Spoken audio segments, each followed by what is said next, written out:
So today, we're diving into a really profound Sufi idea, the concept of fleeing. But hold on, this isn't about running away from something in fear. It's actually about running towards something. It's a journey from the surface of life to its ultimate, original reality. And it all starts with this incredible metaphor. Just imagine for a second that yourself, your individual ego, your personality, is just a single drop of water. The spiritual path, then, is about willingly letting go of that tiny, limited identity so you can become part of the vast, boundless ocean of truth.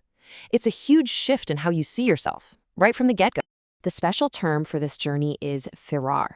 Now, it literally translates to fleeing, but in this context, it's not about escaping in a negative way at all. No, think of it as a conscious, deliberate choice to travel towards something much more real, much more fundamental. To really get firar, think of it like this. Our world, and even ourselves, are like shadows cast by a brilliant, blinding light. This journey is the act of turning away from that flickering, temporary shadow and running straight towards the original source of the light itself, the Creator. It's about choosing the real thing over the reflection. And this isn't just some abstract philosophical idea. We actually see it in the story of Prophet Moses. He fled from the world of the Pharaoh, right? Well, that act of fleeing was the essential first step that led him to receiving wisdom and becoming a messenger. It shows how this journey is really a foundation for spiritual growth.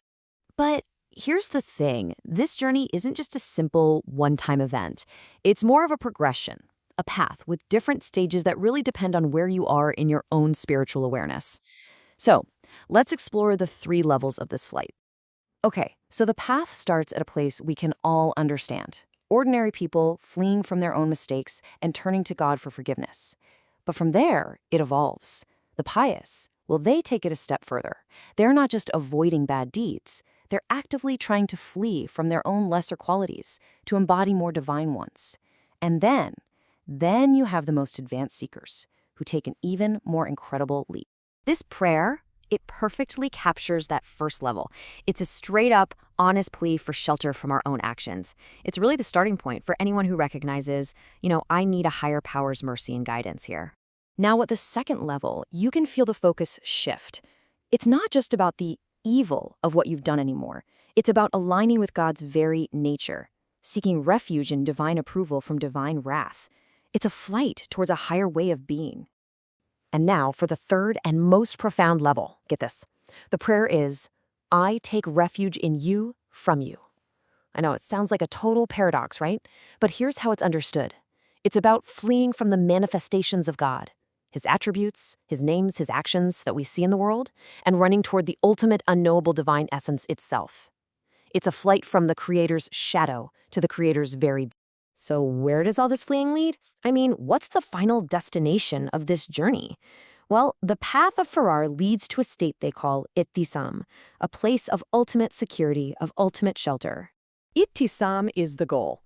After running from everything that's temporary and, kind of an illusion, the seeker finally finds and grabs hold of what the Quran calls the firm, unbreakable handle. It's a state of complete trust and stability, because you've found the one thing that will never, ever fail you. And the rewards for getting to this state are, they're completely transformative. The world itself literally changes before your eyes. The veils of illusion are just lifted. You don't just look at the world, you see the truth in it. Every single thing, from a tiny particle to a distant star, becomes like a book you can read and understand. And this deep spiritual joy just flows from everything around you. That sounds absolutely incredible, but how does a person actually get there? The path isn't just theory. It includes practical disciplines that help you make this inner journey. These are known as halwa and uzla. So what these terms mean is basically the practice of going into a retreat, often for a set period like 40 days. The whole idea, under the guidance of a spiritual teacher, is to intentionally create this quiet, focused space dedicated completely to worship and inner purification. It's about hitting pause on all the outside noise to finally hear what's going on inside. But the point of this seclusion isn't just to be alone. It's to prepare the heart. There's this beautiful metaphor for it. You are cleaning out your heart, which is like a palace, of everything and anything that is not God, so that the king can finally come and reside in his home. Now, I know what you might be thinking. This all sounds like a call to leave society, become a hermit, and live in a cave, but there's a really, really important distinction to be made here. The ultimate goal is not permanent withdrawal from the world. And the contrast is so clear. I mean, you could be physically alone in a room, but have your heart and mind completely tangled up in worldly drama. That's a deceptive seclusion, right? The real achievement, the true presence, is to be able to live among people, to interact, to work, but to have your heart remain constantly with God. You know, Rumi just nails this ideal state perfectly with this awesome compass metaphor. Imagine a drawing compass. One foot, the pointy anchor, is planted firmly in your spiritual center, in the divine. But the other foot is totally free to move, to explore, to engage with the whole world. That's the balance, spiritually anchored, but dynamically and joyfully alive. And so that leaves us with a question, doesn't it?